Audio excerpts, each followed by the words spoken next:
Occupying empires have come and gone, disappeared, wars were started, arguably won and lost. The Balkans is a powder keg, as Otto von Bismarck stated. Borders have changed innumerable times. People have migrated, conquered, been conquered, integrated, eradicated, and lost to history. The first modern Serbian empire emerged as a state in the early Middle Ages. First Vlastimirović, then Nemanjić dynasties flourished until the Islamic occupation of the Balkans from 1389 to 1912. But the history of Serbs in Europe is much older, representing a continuous phase of the development of autochthonous people from Neolithic times, with an admixture of others, of course. No race or peoples in the Balkans are pure at all. The Ottomans committed genocide in Europe, murdering and expelling millions, targeting Christians, destroying churches, performing forced conversions, even symbolically digging up relics of Serbian patriarch St. Sava and burning them on a public pyre at Vračar near Belgrade in 1594 as a shock and awe warning to irredentist Serbs. The perpetrator was Sinan Pasha, who did this as a brutal act of satanic terror, and he was an Albanian Muslim from Luma. The Turks sealed the ultimate fate of Europe by Islamicizing it, the consequences of which are still felt today. The breakup of Yugoslavia, the Bosnian Civil War, denying the truth that Bosnian Muslims are Islamicized Serbs. The Yugoslav poet Meša Selimović wrote that he was a Muslim Serb who knew exactly when his family converted to Islam from Orthodoxy, a fact conveniently forgotten and ignored by many revisionist propagandists. In the 1389 Battle of Kosovo, Albanians fought with Serbs. I always wondered how this could be. Later, John Castrioti, the feudal lord and father of George Castrioti, fought Islamification and was buried in the Serbian Orthodox monastery of Hilandar on Mount Athos. Why was he not buried in an Albanian Orthodox monastery? George became Skenderberg, and the central square in Tirana has a big statue of him. His mother was called Vojsava, or Vojislava, and was born into Serbian nobility. During the occupation, the so-called Albanian nation emerged and became Muslim, violently intensifying its expulsion of Serbs in the 19th century Kosovo Vilayet. North African Muslims who were brought over to Europe by the Byzantines and served as auxiliary troops along with Normans and Franks in the 11th century. Their ethnonym, Shqiptar, is similar to Magyar, Khazar, Avar, and these are neither European nor Indo-Aryan in origin. If you were called Albanian or Albanoi since time immemorial, why would you forget your ethnonym suddenly and call yourself something completely different? These people mixed with native Europeans and were intentionally morphed into modern Albanians by the Austro-Hungarians. Modern research has proved this. Genetically and historically, the Albanians have no heroes of their own, so they stole Skenderberg. Shkodra was freed by Serbian soldiers in World War I, who made great heroic sacrifices to regain it. It was the medieval capital of the Serbian state. What followed was a massive march through Albania, harried all the way by Muslim Albanian bandits to Corfu in order to regroup.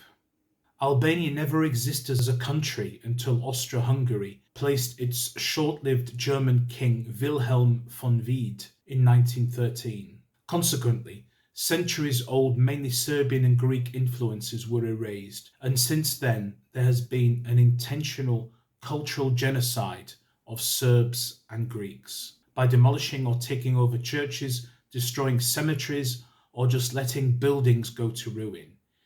Even the so-called recently created Albanian Orthodox Church has been complicit.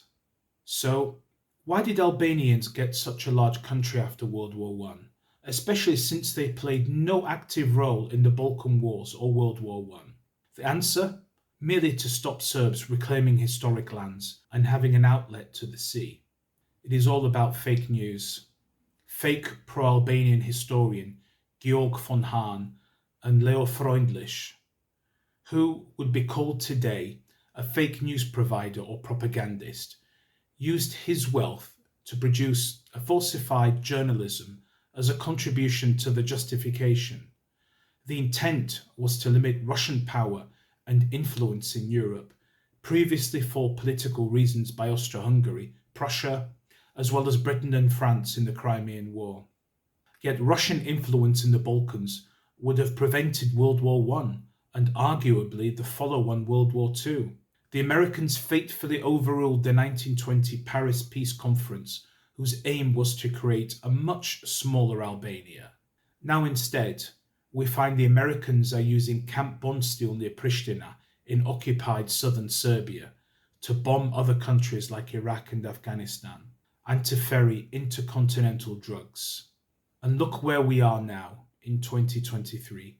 Again, déjà vu, massive anti-Russianism, keeping Russia politically, economically, and militarily out of Europe, but force-feeding Slavs on Washington Westminster hate, lies and propaganda to divide us, and weapons, of course, to do their fighting for them.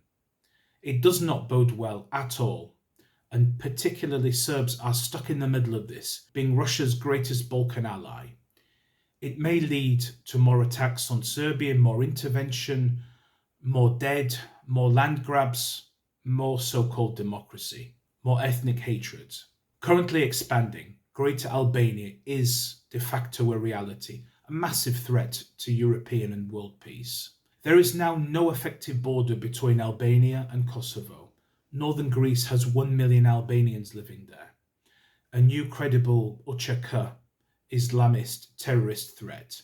Macedonia is also next, with its large Albanian minority treacherously flying flags, unwittingly with Byzantine double-headed eagles, around Skopje and Tetovo, and supported NATO in its illegal 1999 war and Western intervention against Serbs. It already has UÇK terrorist monuments to its eternal shame. The Battle of Arachinovo in 2001 was a chance to eradicate this Islamic terror, but NATO denied Macedonia this opportunity for the short-term price of artificially keeping the country together. There is a NATO base in Albania. It does not mean peace in the region, though, merely a preparation for further war. Albanians with fake history cannot live well with neighbours. Greeks in Epirus, Serbs in Kosovo, Slavs in Albania, downtrodden, persecuted, forced to leave or convert, their churches taken over, not being recognised or able to use their mother tongue. For those in doubt, refer to the many church ruins or rubble conveniently glossed over by mainstream journalists in the West because it does not fit their narrative of Albanians as a poor, helpless, persecuted people, who now incidentally are flocking in their tens of thousands to the UK as illegal immigrants. Yet there is no war in Albania. So why is this happening? It's obviously to do with criminality. For example, the Serbian church of St. Stefan in Shkodra is lying in ruins, testifying the long Serbian presence in that region. This church dates from the 13th century. There is no ancient Albanian language, nor people, nor monuments, nor heroes, no Neolithic continuity. Shkodra, Saranda, Butrint, Rozafa Castle, Gjirokastër, Berat, Durrës, Lesha or Kruja were all cities pre-modern Albania with Slavic histories and people. Slavic toponyms existed for millennia, like the river Bojana, not just from the Middle Ages, systematically destroying real history, renaming cities, building over Christian graveyards, erecting monuments to UÇK terrorists, dynamiting churches, building mosques to replace them, is what these fake Illyrians have done. Revisionism by building crime-funded buildings or places of worship. This is such a blatant cultural genocide on a massive scale and is intentionally supported by the Vichy Berlin Axis, otherwise known as the European Union. Politically and geographically, Albania must be divided to keep the long-term peace in Europe, closer to its originally intended size from just over 100 years ago. Looking at the map of Albania, it must now be divided into 4 parts. Greek, Old Epirus in the south, including places like Kircha or Korica, Macedonian, encompassing the villages around its northwestern border like Pogradec, around Ohrid and Prespa lakes, Serbian with an exit to the sea, long denied by Germans in the west, and in the north, areas historically ruled by Serbs before the Ottoman occupation, and significantly including Shkodra. So-called Albania includes only the central part and consists of Tirana, Elbasan and Vlora. They must learn to live as a peaceable minority in neighbouring countries, or revert back to Slavic, Vlach or Greek ancestors. Not fake Austro-Hungarian Illyrianism, but true Illyrianism. Russian influence is urgently needed in Europe, including military bases and economic regeneration, long blocked by the EU.